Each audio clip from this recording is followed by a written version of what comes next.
Business 24, votre chaîne d'information économique 24 heures sur 24.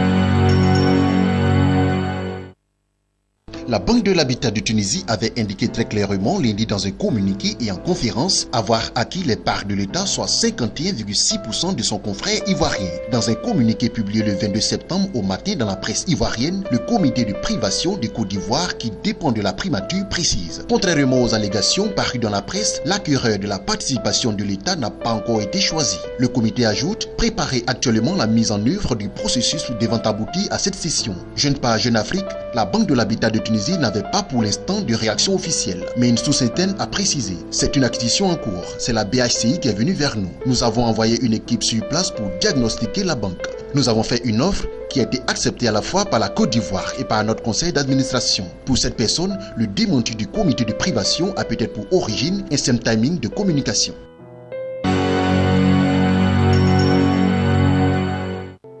Le Maroc et la Côte d'Ivoire ont procédé mardi soir à Casablanca au Maroc à la signature d'un contrat d'assistance pour la construction de la future gare routière internationale d'Abidjan. Ce contrat d'un montant global de 74 millions d'euros a été signé par Abdelaziz El Mela, directeur général de RISA, une des antennes de la société américaine Jacobs, et Denis Adoum, représentant la Société africaine d'investissement et d'infrastructure. Lors d'un point de presse, Adoum a précisé que ce projet traduit le partenariat efficace qui lie les deux pays, particulièrement au niveau des infrastructures, soulignant que cette gare routière accueillera chaque jour plus de 50 000 personnes. De son côté, Mela a salué l'engagement du secteur privé marocain en faveur de la dynamique qui connaissent les relations bilatérales entre le Maroc et la Côte d'Ivoire. Pour sa part, le directeur général au ministère des Transports de la Côte d'Ivoire, Romain Kouakou, a affirmé que les entreprises marocaines sont de plus en plus présentes sur les chantiers lancés en Côte d'Ivoire.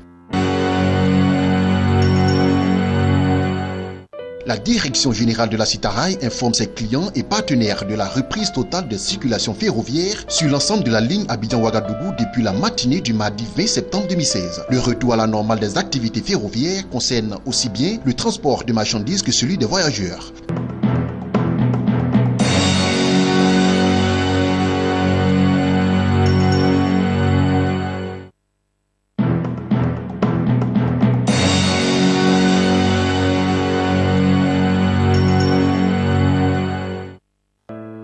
Selon des données rendues publiques par le ministre nigérian du pétrole, la production pétrolière du pays est passée de 1,57 million de barils par jour à 1,75 million de barils. Il a attribué cette augmentation de la production à la trêve négociée entre le gouvernement et les insurgés armés du groupe Niger Delta Adventure (NDA). Cela permet au Nigeria, deuxième plus grand producteur de pétrole d'Afrique, de se rapprocher davantage de l'Angola, premier producteur du continent qu'il avait doublé en mars dernier après le début des attaques des NDA qui ont fait perdre plus de 700 000 barils par jour au pays. Une situation qui a entraîné le géant ouest-africain dans la récession. Pour rappel, l'Angola produit actuellement 1,8 million de barils par jour de pétrole.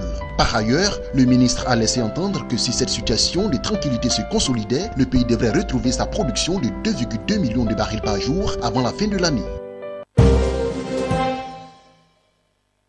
La richesse cumulée des individus fortunés africains a chuté de 3,2% en 2015 à 1400 milliards de dollars selon l'édition 2016 du rapport du cabinet de conseil Capgemini sur la richesse dans le monde. En Afrique, le nombre de ces individus fortunés, High Net Worth Individual, HNWI, un terme qui désigne les personnes qui détiennent des actifs équivalents au moins à 1 million de dollars sans compter leur résidence principale et les biens de consommation, a quant à lui reculé de 1,8% à 200 000 personnes, ajoute le rapport. Le recul du nombre des individus fortunés d'Afrique et de la richesse cumulée qu'ils détiennent s'explique notamment par le ralentissement de plusieurs économies africaines dans le sillage de la chute des cours des matières premières qui constituent l'essentiel des exportations du continent.